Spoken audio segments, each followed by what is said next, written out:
Hello to everyone. Welcome to our IHRM webinar. My name is Maral Muratbekova. I'm a professor of HRM at ECP Business School in Paris campus. So this event is part of our IHRM Webinar Series organized by Mila Lazarova from Simon Fraser University in Canada, Elaine Farndale from Penn State University in US, Maja Vidovic from RIT Croatia, Miguel Olives from Clarion University of Pennsylvania in US, and by Marion Festing and myself from ECP Business School. So we also have a very precious technical help from Caroline Adrian from Penn State University and Gerardo Arteaga Gonzalez from Simon Fraser University. So a bit of history. So we started our webinar in 2020 during COVID times, and now it's already 24th webinar. So we're happy to continue it as the recorded videos are highly successful with many, many views. So previous events of the IHRM Webinar Series are available online at our YouTube channel. So you're very, very welcome to watch them. So now it is my great pleasure to introduce today's speaker, Rebecca Piekkari. So Rebecca Piekkari is Markus Wallenberg Chair of International Business at Aalto University School of Business in Finland. Her recent research focuses on translation as a theoretical perspective on IB phenomena, the shifting meaning of location for cross-border activities, and the questions of socio-cultural sustainability, diversity, and inclusion in multinational corporations. She is known for her expertise in language-sensitive research and qualitative research methods in IB. Together with her co-authors, she won the 2021 JIBS Decade Award for the article on theorizing from case studies. Rebecca has also co-edited several handbooks and book chapters on these topics. She's one of the area editors of the Journal of International Business Studies and sits on several editorial boards of IB and management journals. Rebecca is also the leader and founding member of Qual+, the Center of Qualitative Management Research at Aalto University School of Business. She's fellow of the Academy of International Business and the European International Business Academy. So now let's talk about language. So it is with great pleasure that I pass the microphone to Rebecca, who will discuss language-sensitive research in international business. Thank you very much, Maral, for the introduction and for the invitation to this prestigious seminar series. I greet you from Finland. It's evening here, and I'm very happy to be part of this seminar series, which has a long history already.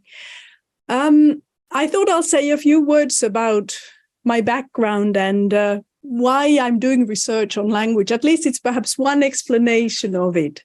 So I grew up in a bilingual family, and I was born in Germany before moving to Finland. And some of you may know that it is a bilingual country. We have Swedish and Finnish as official languages, and perhaps that has had some imprinting on my research interests. Now, for this evening or for this afternoon, for your morning, wherever you are, I have planned the following agenda. So I thought of saying a few words about the background of this field and what triggered its emergence. And then I will move to defining what language-sensitive IB research is about, and also try to give you a definition of what language means in this context, as well as provide you with at least two perspectives of how to approach language issues. But the bulk of my talk will be focused on hopefully your interests and drawing some implications of what language research could provide as a lens to those of you and the majority of you who are interested in people management issues. And I must say, I had a hard time choosing which topics to present here, because there are many topics that I think offer a lot of potential for the dialogue between language and people management or HR issues.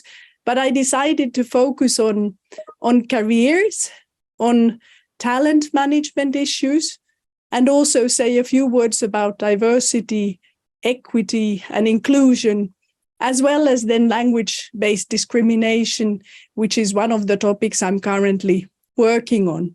And I thought of making the bridge between a translation perspective and the travel of HR practices in organizations and across organization. So that's the plan, and I very much look forward to a conversation with you at the end. So a few words about the field and how it emerged. So in the 60s and 70s, there was an interest, especially in cultural differences. And some of you may be well familiar with Edgar Hall's work, The Silent Language, a paper published in Harvard Business Review. And actually, the article isn't at all about language. It is about the importance for US expatriates to understand local cultures. And in a way, I think it is characteristic of the research at that time, because typically language was sort of bundled under the concept of culture. Now, when we then move forward in time, in the 80s and 90s, there was more systematic research looking especially at language as a concept and as a phenomenon in organizations. And when Mary Yoko Brannan, Susanne Tietze, and I were co-editing the special issue of the Journal of International Business Studies in 2014, there was actually a record number of submissions when looking at JIBS history. So we were very proud, and we took that as an indication that there's already a substantive body of work to be represented in that journal and in other outlets. Another important factor here was that some of the cross-cultural management researchers moved from the national level of analysis more into organizational interactions and exchanges between people, paying attention to language as a factor in these exchanges. Furthermore, what also coincided was a lot of important contributions to organization design in the multinational. And if you think back, there were contributions by Gunnar Hedlund on the heterarchy and Bartlett and Ghoshal on the network organization. And these organizational models were very much about horizontal flows, vertical flows, diagonal flows between units, really emphasizing communication and interaction. And finally, then, there was this issue, the phenomenon of the Japanese investments, especially in the US and later in Europe. And those investments made it very clear that in such an extreme setting, language was actually something that really affected the way these companies were run, because we know from research that Japanese organizations at the time were very much run by Japanese expatriates and in Japanese. And that sort of laid open the importance of language for many international business researchers. So that's a little bit of background of this. Now, the label language sensitive IB research refers to work that is particularly interested in two questions, one could say, in a slightly simplified way. So on the one hand, there is interest in how language diversity in multinational and multilingual organizations affects interactions at work, organizational processes, and management outcomes. At the same time, there is interest in another effect or relationship, namely how the broader environment and organizational context affects the strategic management of language. So there are these two sides, how language itself affects managerial processes and outcomes, and how the context affects the management of language. And what especially excites me is that this is very much a multidisciplinary field. So we have fascinating contributions by social linguists, economists, organization scholars, marketing scholars, and even neuroscientists, which really offers a rich dialogue. Now, the next obvious question to ask is, well, what on earth is language then in this context? And colleagues in Germany and Australia and England have coined, I think, a nice division. So Tenser, Pudelko, and Harsing are the ones I'm drawing on here. And they provide a classification which looks at this type of research from two angles. On the one hand, we can talk about work where the starting point is that we have different national languages, so Finnish, German, French, and these languages may have different statuses in organizations. There may be majority speakers, minority speakers of these language groups, and that affects interaction. And also these languages in practice come together forming hybrid languages, or English business lingua franca, for example, where any communicative resources are drawn on. So that's one category of research that looks at primarily different national languages and their relationships and interactions. The other group of work looks, if we take English as an example, looks at the world of Englishese. So here, IB researchers look at different ways of speaking in terms of accents, dialogues, in terms of English being used differently by engineers versus HR professionals, or by different scholarly communities. Or we may distinguish between a very abstract corporate language versus a very concrete corporate language, and how that affects picking up weak signals from the environment, for example. So language has many meanings in language-sensitive IB research, but the starting point was very much that there is a multiplicity of national languages in plural, rather than a discursive orientation which dominates organization and management studies. And in order to set the scene, I'd like to take one more classification, and that's a more philosophical one. So we could say that in the beginning, for most IB researchers, language and communication was very much seen as an instrument, a vehicle of communication, a means.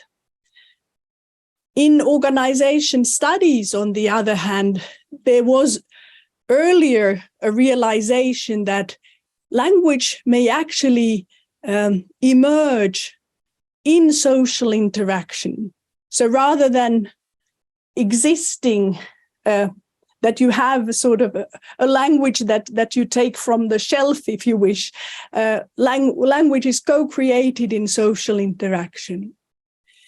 If we then look at the instrumental view, suggesting that language reflects what happens in organization, the constitutive view, on the other hand, says that no, language is actually the force that constructs and enacts organizations and organizing. So organizations are all about communication. So that's an extreme view that we can see these days. And from a more methodological perspective, the instrumental view suggests that you can plug in language as a variable in statistical analysis, while the constitutive perspective says no, you can't isolate language as a variable, but rather you should look at it in the context in which it is used. And these two perspectives exist, but I would say that there is more research taking a more constitutive or performative view these days than there used to be.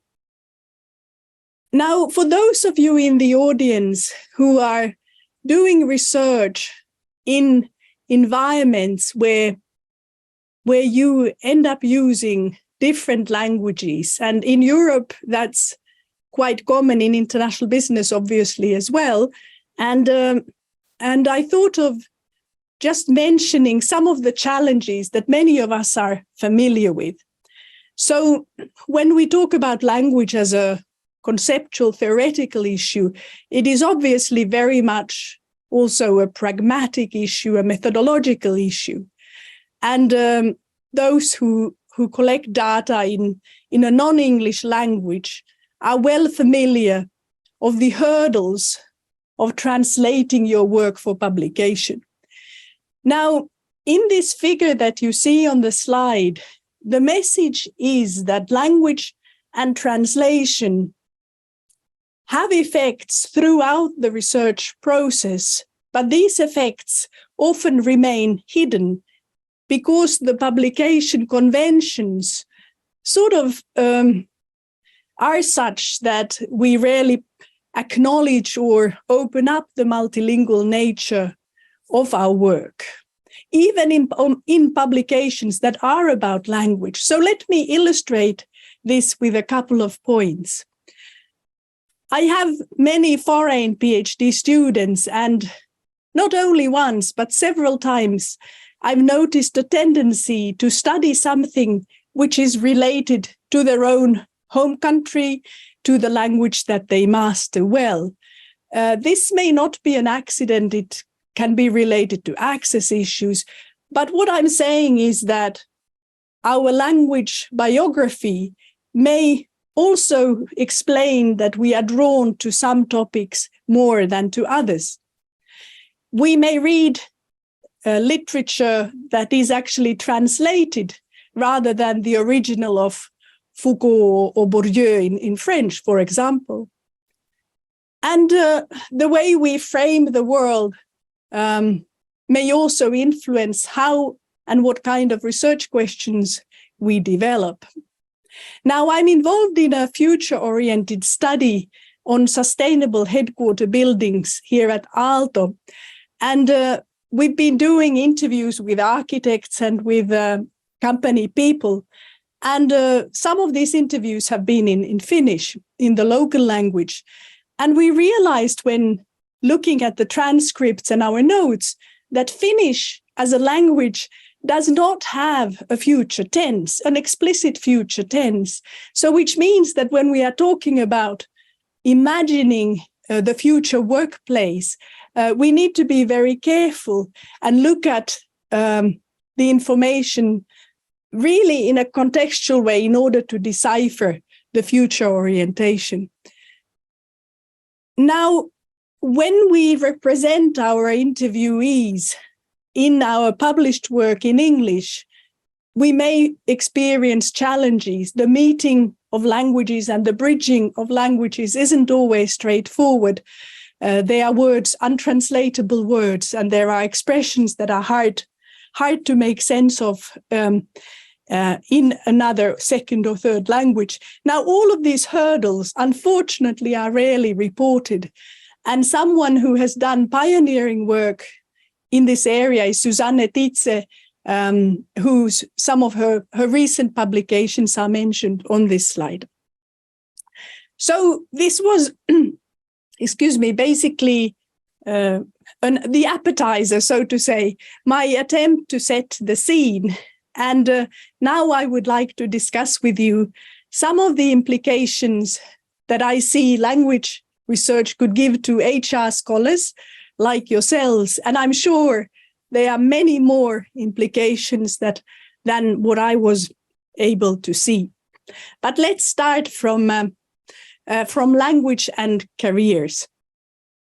Now, you are well familiar with the components of career competence by De Filippi and Arthur from the 90s. And what I want to draw here is a link between the career competencies and language.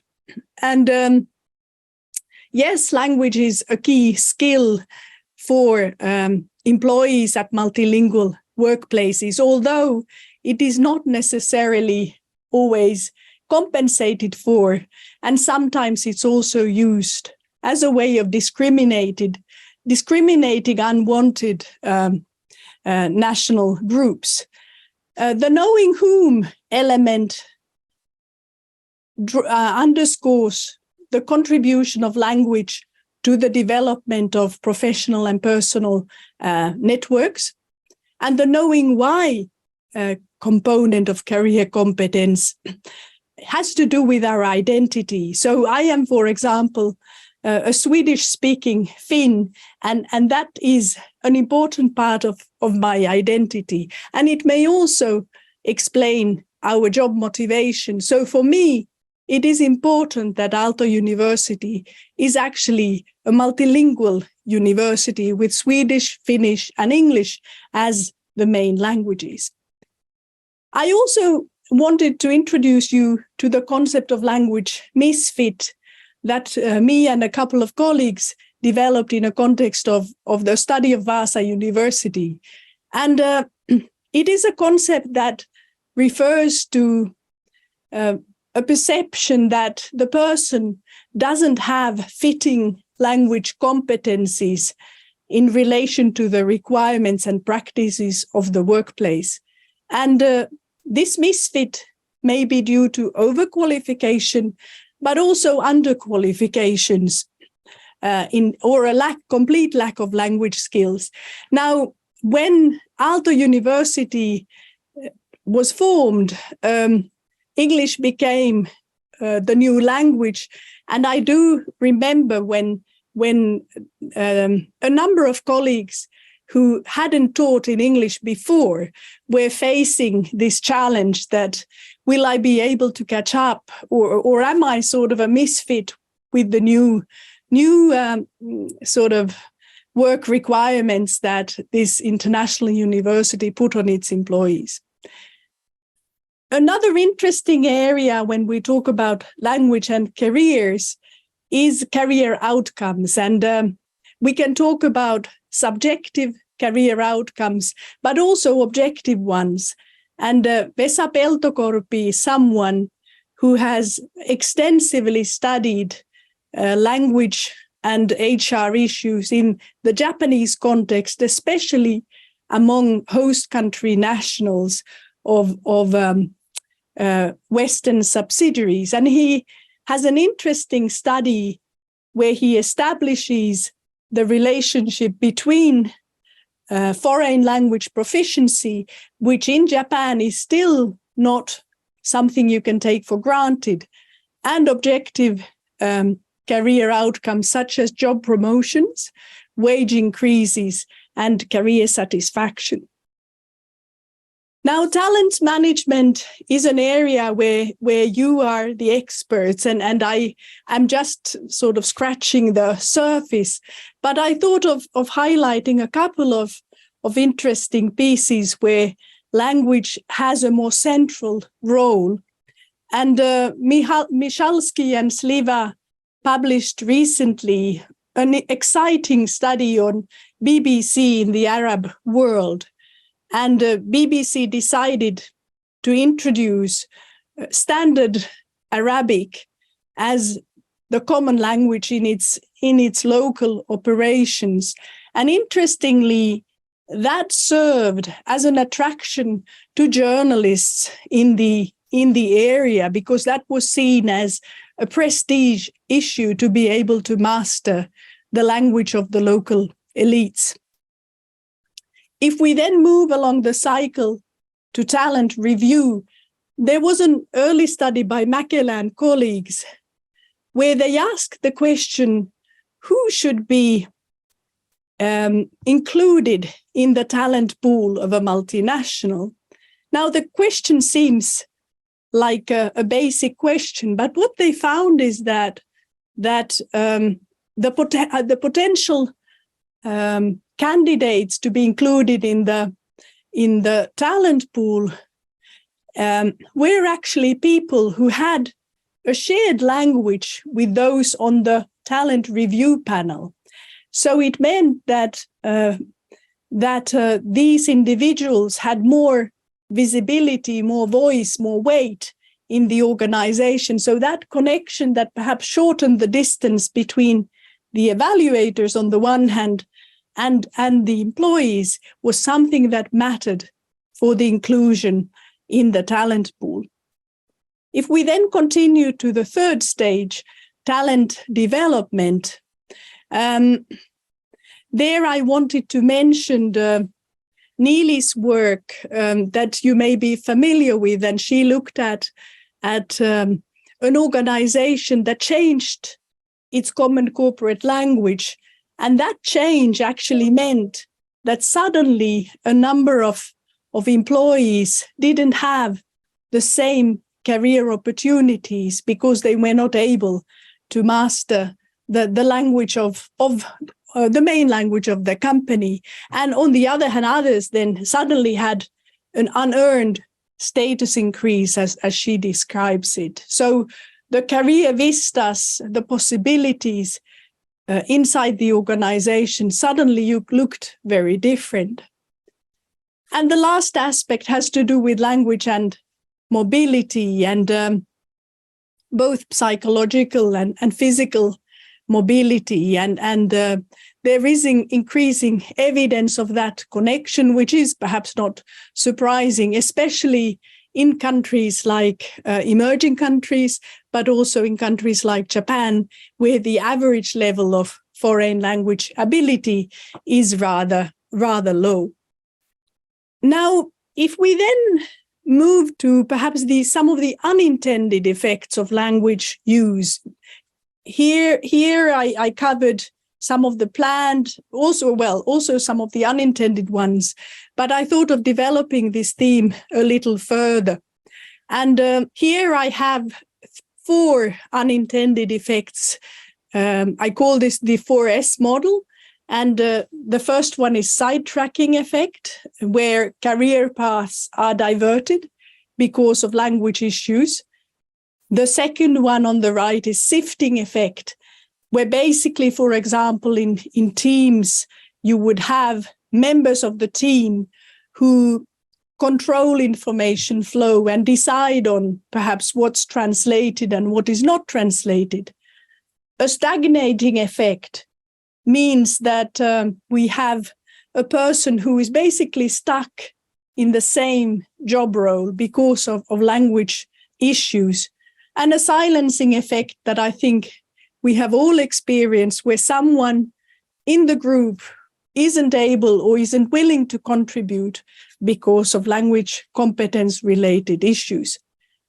I thought of focusing on the top one and the bottom one in the following figure. So here you have a multilingual organization, a pyramid, and you have then a common language, a standardized language, Arabic in the BBC example, that sort of creates a language ceiling. The language walls refer to a situation where the choice of the common language actually influences the size of the talent pool. So potential candidates may deselect the employer because, for example, they feel that in a Swedish-speaking bank, they would not have opportunities for career growth. So you can see from the arrows that there is a connection between career opportunities. Obviously, not all career paths are vertical, but I also want to highlight this arrow where someone is stuck in a position. And I remember talking to a Nokia engineer a while ago who said that he was a China specialist. He had learned the Chinese language and he had a lot of experience about the local market. And what he said is that after years of working in China, he felt that he would have liked to break out from the stigma of being a China specialist, so to say. And he couldn't. He said that always when he would apply for a job, he would get the feedback, well, but we'd actually like to give you responsibilities for China. So sometimes that high level of fluency may actually backlash. So we've talked about a little bit about careers, about talent management, and let me now move to diversity, equity, and inclusion. And I'd like to say at the start that language is different from some of the other dimensions of diversity. If you think about gender, if you think about race, language is less stable. It's much more dynamic and fluid because we can learn languages and we can also forget languages. It is also a skill, unlike some of the other dimensions, because it affects our performance and it is part of our identity. And that side can be harder to change. So in this regard, language is a very peculiar, very particular dimension of diversity. And what is interesting is that if you look at diversity research, much more attention has been paid to gender and race, for example, than language in this body of work. Now, in language-sensitive IB research, we could say that the early work already recognized language as a salient basis for social categorization. So early work already identified in-groups and out-groups based on language considerations. And there's some very interesting work on privilege, where English is seen as a privilege, and an article I just gave to my master's students to read. But the literature on discrimination on the one hand, and the literature on language, those two literatures have not been often combined. So there are some exceptions, but not too many. And what is very exciting in my view is that language-based discriminatory behaviors, they can very well easily be seen as a form of modern discrimination. So when traditional discrimination was seen as blunt and very overt, modern discrimination has been described as something which is subtle, something which is low in intensity, unintentional perhaps, but still may isolate and handicap colleagues at work. And while the anti-discrimination legislation picks up and prohibits discrimination based on gender or race, for example, or other diversity dimensions, it does not actually cover language-based discrimination, which is interesting. So there's no legal protection against it, despite it being very, very harmful with implications for health, stress, and employee well-being. So my PhD student and I have a project on language-based discrimination, and we've offered the following definition. It refers to either a spoken or written situation where individuals are put to an unfair disadvantage compared to other groups in the organization due to their language skills. Now, I have underlined or emphasized the word unfair, and let me give you a couple of examples so that you get a feel for why this might be challenging. So in this consultancy company in Finland that we are studying, the Finnish government agency required all the customer reports, all the reports from the consultancy company in Finnish. And the company decided that this project will be fully run by employees who are able to speak Finnish. So the non-Finnish speakers were excluded. Now, is this unfair treatment? Another example would be that HR organizes staff training, and this staff training was originally intended to be offered in English. The organization does not have a mandated language, but unofficially English is used and sometimes Finnish is used. And the training then, on the request of one of the colleagues, was instead offered in Finnish. And the argument was that, well, we only have 1 or 2 foreigners here, and in the long run, they should learn the local language, shouldn't they? Is this unfair treatment? I will leave you to think what the answer in your opinion is, but this is typical in modern discrimination, that the contextual factors matter, and it's very hard to pinpoint actually what is unfair, whether it's the intention of HR department or the colleague or the customer or something else. So these are complex matters both to study and to remedy. Now, I have primarily referred to physical settings, or perhaps assumed a physical setting, but discrimination and language-based discrimination can equally well occur in virtual settings. And in this study that we are doing, there were many examples of that. Much of the existing research on language-based discrimination has emphasized interpersonal discrimination. But in our study, we could see that especially corporate communications initiatives and some of the HR initiatives were actually acts of organizational language-based discrimination. So one could see that the concept can be expanded, and it's more nuanced, more diverse, and the virtual isolation is an interesting phenomenon which is very much in the current time. Now I have a few more things I wanted to say before I will give the word to you.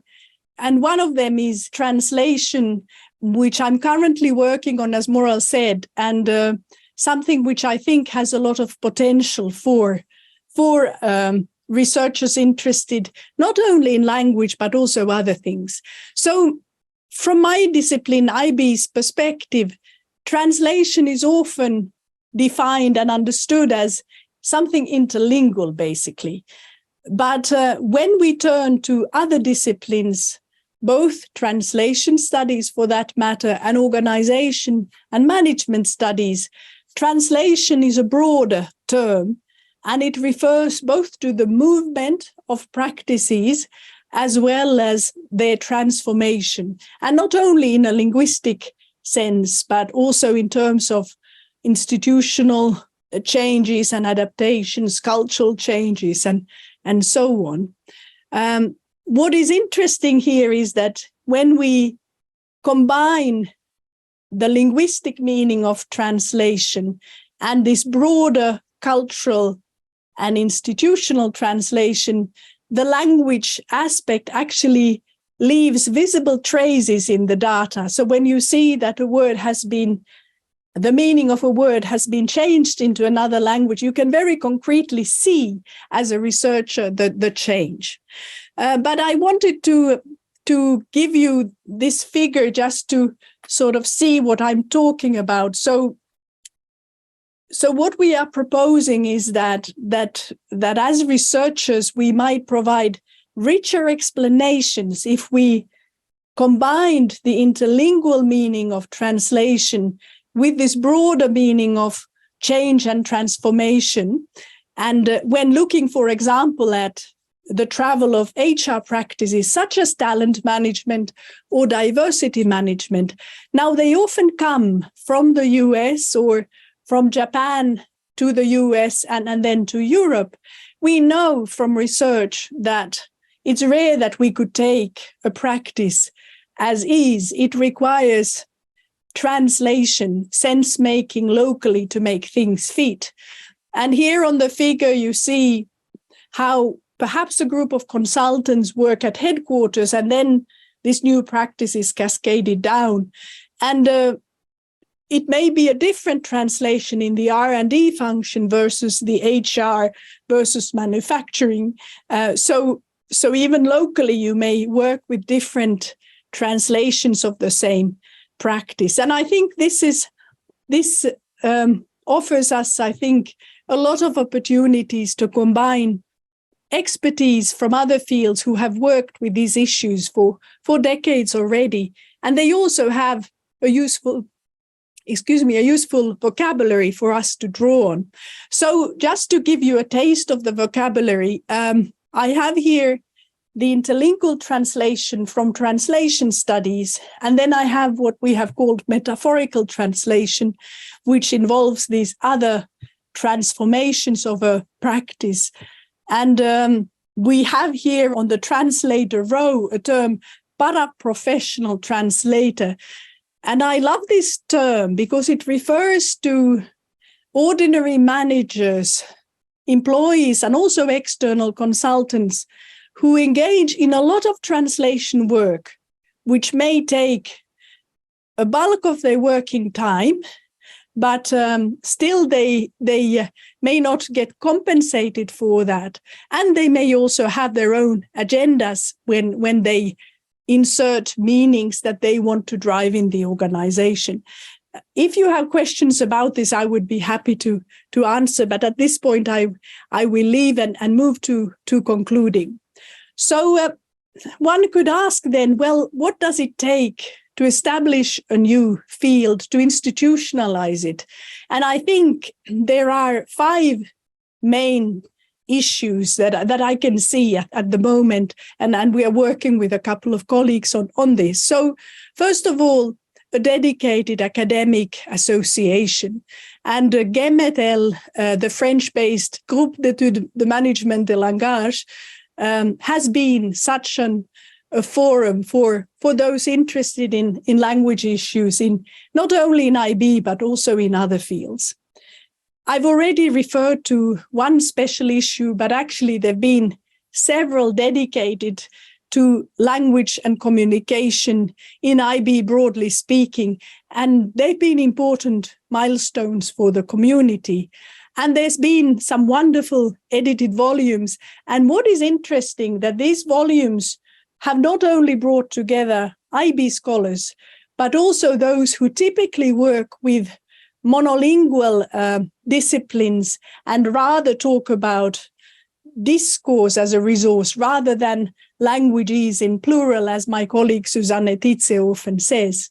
And there have been a number of review articles that have taken stock of research accumulated today. But finally, I think all of us who are wearing hats of authors, reviewers, editors, supervisors, why don't we give up our monolingual mindset when publishing and engage in greater reflexivity in terms of the multilingual data sets and the sense making that we do behind the scenes? I think we could make that much more visible. Thank you for your attention.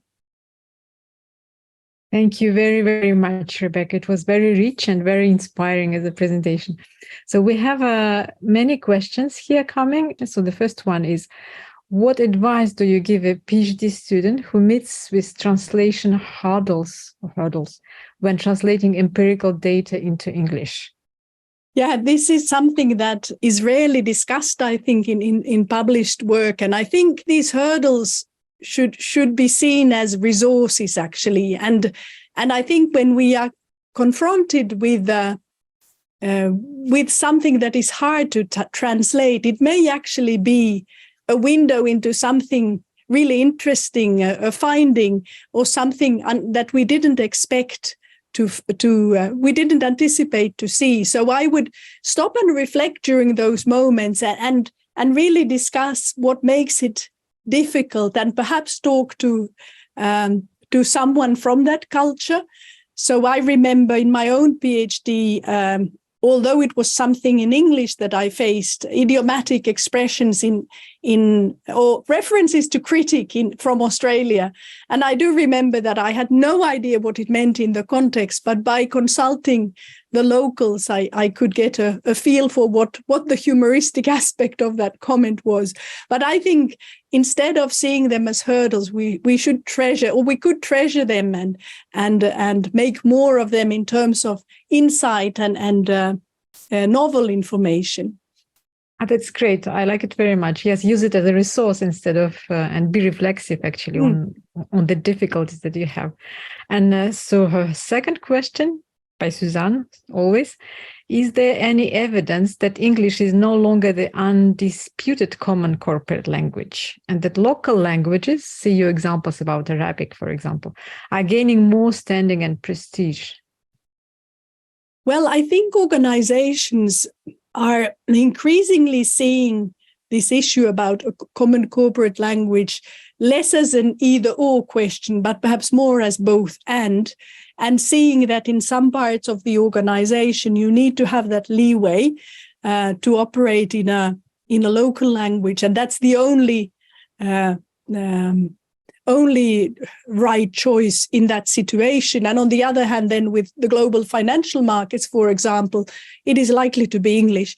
The study on BBC in the Arab world is a wonderful study. And one of the reasons, in my view, is that much of the work on the common corporate language has focused on the negative side of it. And this study actually portrays a very positive view. And as you pointed out, Susanne, it really emphasizes the value also for the local recruitment of the local language. So it is, I think, an exceptional study in that way. Mm-hmm. Thank you. Julia Brandl asks, you speak about the subtle forms of language-based discriminations, and they are very important. And it would be interesting to learn what you think of research on wordings in gender-related issues. So what do you think about this kind of research? So what do I think about studies on gendered language? I think we've seen in international business research rather little on that. So it would fall under the category of intralingual level.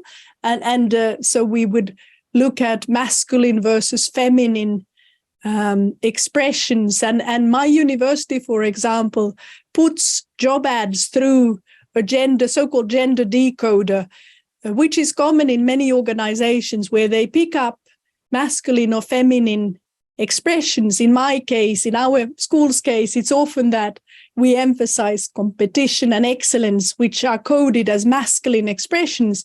And if we want to improve the gender balance at the university and attract more female researchers, we need to be more neutral in our language research. So I think I'm excited about those studies and especially in management and organization studies, there's more focus on that aspect in my view. Okay, thank you. And Philippe Lecomte, that I suppose you know him very well. Dear Rebecca, thank you very much for your outstanding presentation and for quoting Jem and Aalto. So he says that in his experience, many colleagues have difficulties to differentiate between linguistic and metaphorical translation. So could you develop on this a bit more? Yes, that's another good question. And given those labels, interlingual translation and metaphorical translation, our colleagues in translation studies were unhappy about interlingual translation because they think they are not just translating between languages, but they are also translating between cultures.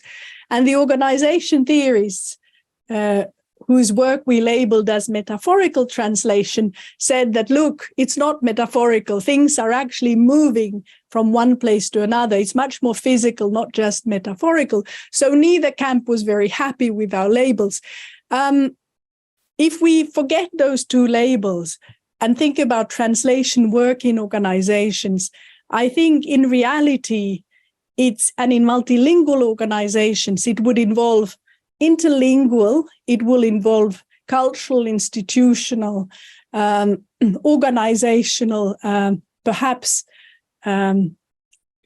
community of practice changes in the object that you are translating. So I do think a more integrated approach is in place, and perhaps we need to rethink the labels. So thank you, Philip, for your questions. Okay, thank you very much. I like this question very much. What are the ways to maintain and demonstrate the multilingual nature of a study in a paper published in English? Someone called Innan Sasaki, a Finnish-Japanese researcher who has published in the Journal of International Business Studies and other journals on old Japanese organizations. So really on the longevity of these organizations. And what she has done is that in her paper, she actually inserts certain words in Japanese. So instead of trying to replace them with English equivalents, she leaves them visible. And there's also Japanese letters. Sylvia Siuk and colleagues, they actually, in a study on Poland, they actually use Polish pseudonym names for the interviewees to maintain that feel of foreignness. And that's another way of leaving traces of other languages. Now, in social linguistics, it is very common to actually have quotations in the original language and English. In my field, it is rare to see that, but there are ways, and perhaps thinking about inserting key words could be one option.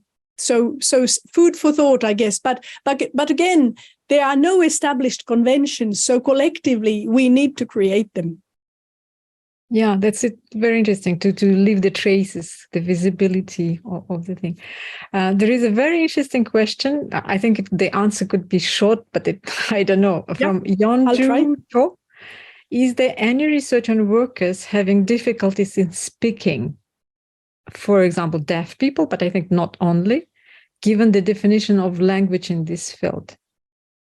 This is a very thoughtful question, and I must say that sort of deaf language, for example, wasn't included in my list of different languages.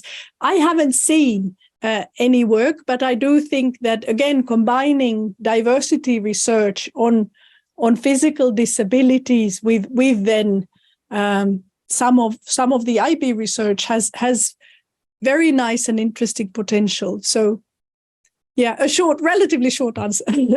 Yeah, but continuing in this topic of the inclusivity in terms of languages, Christophe Barmeyer asks, again, thank you for the presentation, the great presentation. In my view, he says the research is still quite Nordic in terms of languages and subjects.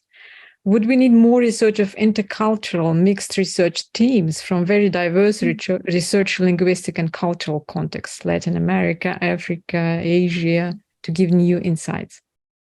I think that's a very constructive and sort of visionary perspective. And I agree with Christoph that for solid research in this area, the research team should also be equipped with these skills and competencies that so that they would exist within the team rather than having to outsource them or buy them from outside. So if we have a team where both the theoretical, methodological, and the understanding of the phenomenon come together, I think that's a winning team.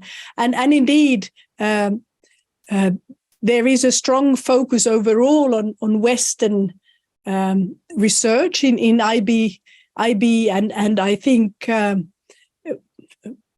many studies from other regions, such as the one by Madeleine Bausch, perhaps, which I mentioned from Latin America, is worth mentioning in this context. Okay, thank you very much, Rebecca. Unfortunately, we don't have more time for more questions, but I just wanted to acknowledge, because Suzanne is writing now, Suzanne Tietze, and Vlad Weiman and many other people in the question and answers. They thank you very, very much for your great presentation. They like it very much. I also adored this presentation. So just to conclude, we have 2 calls for papers in the IHRM special issue, but it is coming soon. And one is in Journal of World Business. And we have also 2 conferences to advertise as well. So if it's of interest to you, it would be great if we see your submissions or we meet at the conferences. And then I would like to repeat once more that this talk is a part of series. And the next one is scheduled on May 25th with Stacey Fitzsimmons and her colleagues. And the topic would be, how well does IB research address equality, diversity, and inclusion? So I would like to say a big thank you to you, Rebecca, again, very much. Thank you to all so much. Colleagues who are involved in organizing this webinar, and of course to all participants who were very active today. So we hope you found it very interesting and useful, and hope to see you on May 25. Thank you very much.